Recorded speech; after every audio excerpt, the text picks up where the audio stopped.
everyone, here's chapter 7 of Tales of the Fourth Grade Nothing, the Flying Train Committee. In January, our class started a project on the city. Mrs. Haver, our teacher, divided us up into committees by where we live. That way we could work at home. My committee was me, Jimmy Fargo, and Sheila. Our topic was transportation. We decided to make my apartment the meeting place because I'm the only one of the three of us who's got his own bedroom. In a few weeks, each committee has to hand in a booklet, a poster, and be ready to give an oral presentation. The first day we got together after school, we bought a yellow poster board. Jimmy wanted a blue one, but Sheila talked him out of it. Yellow is a much brighter color, she explained. Everything will show up on it. Blue is too dull. Sheila thinks she's smarter than me and Jimmy put together, just because she's a girl. So right away, she told us she would be in charge of our booklet and me and Jimmy could do most of the poster. As long as we check with her first to make sure she likes her ideas. We agreed since Sheila promised to do 10 pages of written work and we would only do 5. After we bought the yellow poster board, we went to the library. We took out 7 books on transportation. We wanted to learn all we could about speed, traffic congestion, and pollution. We arranged to meet on Tuesday and Thursday afternoons for the next 2 weeks. Our first committee meetings turned out like this. We got to my place by 3:30, had a snack, then played with Dribble for another half hour. Sheila gave up on cooties when Fudge lost his front teeth, but it still isn't much fun having her hang around. She's always complaining that she got stuck with the worst possible committee, and that me and Jimmy fool more than we work. We only put up with her because we have no choice. Sheila and Jimmy have to be home for supper before 5:30, so at 5 o'clock we start cleaning up. We keep our equipment under my bed in a shoebox. We have a set of magic markers, Elmer's glue, Scotch tape, a really sharp pair of scissors, and a container of silver sparkle. Sheila carries our committee booklet back and forth with her. She doesn't trust us enough to leave it at my house. The poster board fits under my bed along with our supplies. We stack the library books on my desk. The reason I make sure we clean up good is that my mother told me if I left a mess, we'd have to find someplace else to work. By our 3rd meeting, I told Jimmy and Sheila that I'd figured out the solution to New York City's traffic problems. We have to get rid of the traffic, I said. There shouldn't be any cars or buses or taxis allowed in the city. What we really need is a citywide monorail system. That's too expensive, Sheila said. It sounds good, but it's not practical. I disagree, I told Sheila. It's very practical. Besides, getting rid of traffic, it'll get rid of air pollution, and it'll get people where they're going a lot faster. But it's not practical, Peter, Sheila said again. It costs too much. I opened one of my books on transportation and read Sheila a quote. A monorail system is the hope of the future. I cleared my throat and looked up. But we can't write a report just about the monorail, Sheila said. We'll never be able to fill 20 written pages with that. We can write big, Jimmy suggested. No, Sheila said. I want a good mark on this project. Peter, you can write your 5 pages about the monorail system and how it works.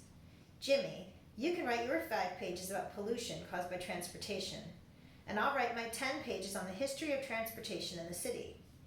Sheila folded her arms and smiled. Can I write big, Jimmy asked. I don't care how big you write as long as you put your name on your 5 pages, Sheila told him. That's not fair, Jimmy said. This is supposed to be a group project. Why should I have to put my name on my 5 pages? Then don't write big, Sheila shouted. Okay. I'll write so small Mrs. Haver will need a microscope to see the letters. Very funny, Sheila said. Look, I told both of them. I think all our written work should be in the same handwriting. That's the only fair way. Otherwise, Mrs. Haver will know who did what and it won't be a group project. Say, that's a good idea, Jimmy said. Which one of us has the best handwriting? Me and Jimmy looked at Sheila. Well, I do have a nice, even script, Sheila said. But if I'm going to copy over your written work, you better give it to me by next Tuesday. Otherwise, I won't have enough time to do the job. And you two better get going on your poster. Sheila talked like she was the teacher and we were the kids. Me and Jimmy designed the whole poster ourselves. We used the pros and cons of each kind of transportation. It was really clever. We divided a chart into land, sea, and air, and we planned an illustration for each. with the airplane done in silver sparkle and the letters done in red and blue magic marker. We got halfway through the lettering that day. We also sketched in the ship, the plane, and the truck. When Sheila saw it, she asked, "Is that supposed to be a train?" "No," I told her, "it's a truck." "It doesn't look like one," she said. "It will," Jimmy told her, "when it's finished." "I hope so, because right now it looks like a flying train." "That's because the ground's not under it yet," Jimmy said. "Yeah," I agreed. "See, we've got to make it look like it's on a street. Right now it does kind of look like it's up in space." "So does the ship," Sheila said. "We'll put some water lines around it," I told her. "And some clouds around the plane," Sheila said. "Listen," Jimmy hollered. "Did anybody ever tell you you're too bossy? The poster is ours. You do the booklet. Remember?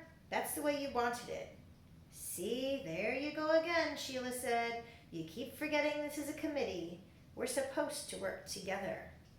"Working together doesn't mean you give the orders and we carry them out," Jimmy said.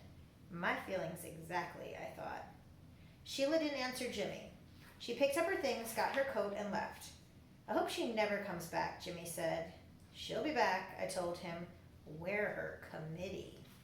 Jimmy laughed. "Yeah, we're all one happy committee." I put our poster under the bed and said goodbye to Jimmy, then washed up for supper.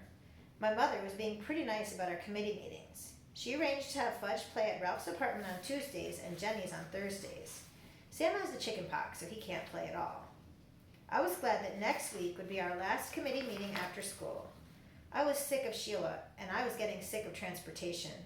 Besides, now that I knew a monorail system was the only way to save our city, I was getting upset that the mayor and all the other guys that run things at City Hall weren't doing anything about installing one. If I know that's the best method of city transportation, how come they don't know it? The next day, when I came home from school, I went into my bedroom to see Dribble, like I always do. Fudge was sitting there on my bed. "Why are you in my room?" I asked him. He smiled. "You know you're not supposed to be in here. This is my room." "Want to see?" Fudge said. "See what?" "Want to see?" "What?" "What are you talking about?" I said. He jumped off my bed, crawled underneath it. He came up with our poster. He held it up. "See," he said. "Pretty."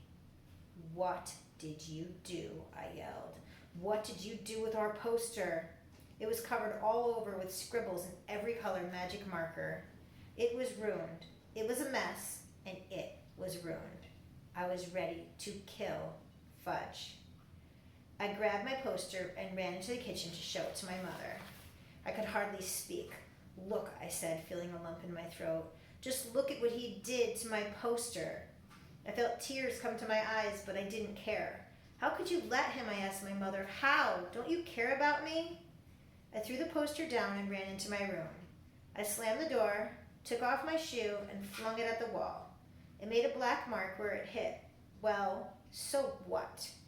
Soon I heard my mother hollering, and then Fudge crying. After a while, my mother knocked on my bedroom door and called, "Peter, may I come in?" I didn't answer. She opened the door and walked over to my bed.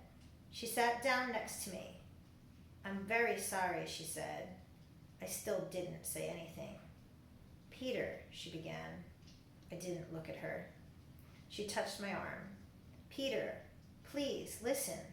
Don't you see, Mom? I can never do my homework without him messing it up.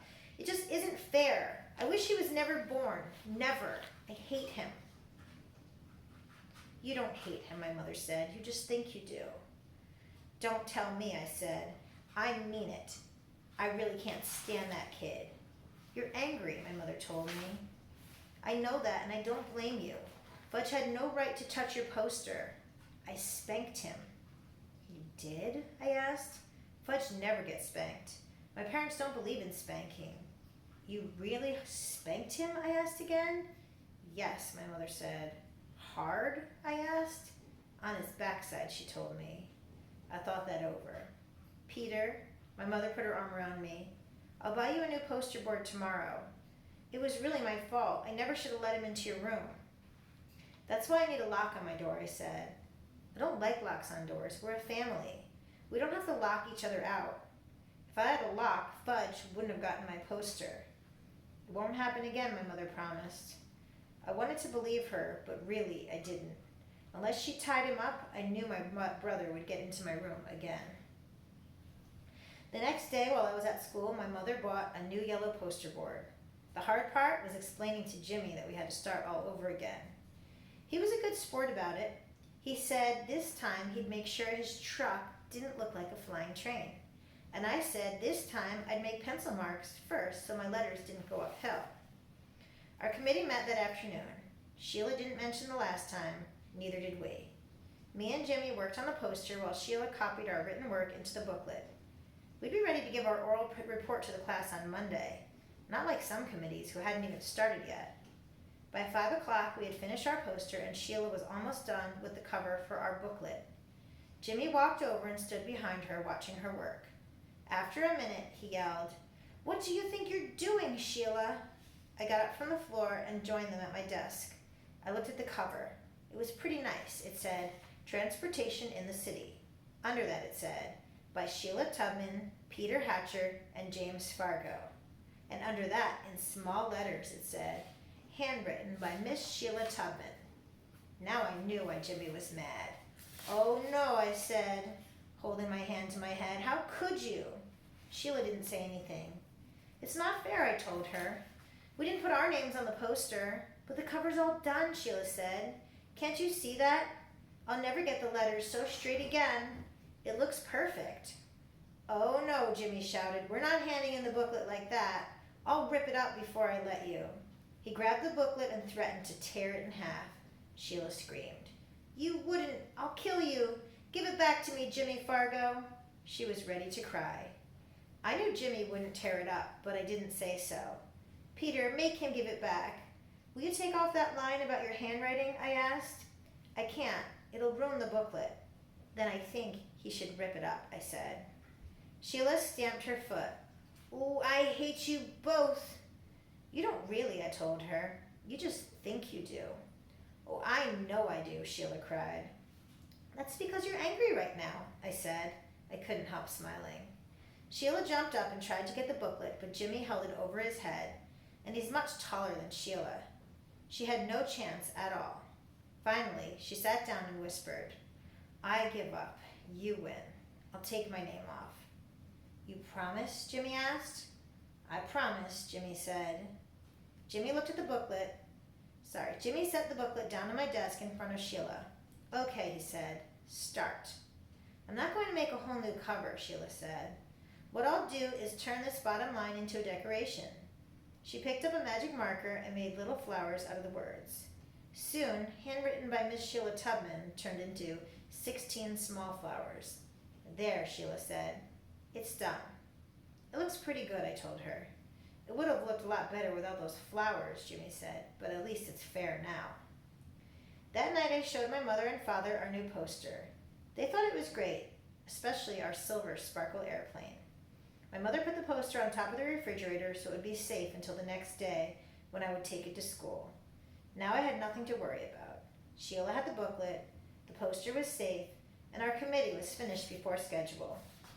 I went into my room to relax. Fudge was sitting on the floor near my bed. My shoebox of supplies was in front of him. His face was a mess of magic marker colors, and he was using my extra sharp scissors to snip away at his hair. And the hair he snipped was dropping into Dribble's bowl, which he had in front of him on the floor. "See?" he said.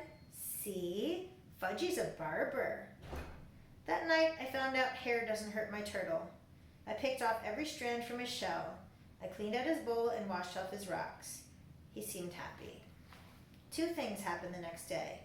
One was my mother had to take Fudge to the real barber to do something about his hair. He had plenty left in the back, but just about nothing in front and on top. The barber said there wasn't much he could do until the hair grew back.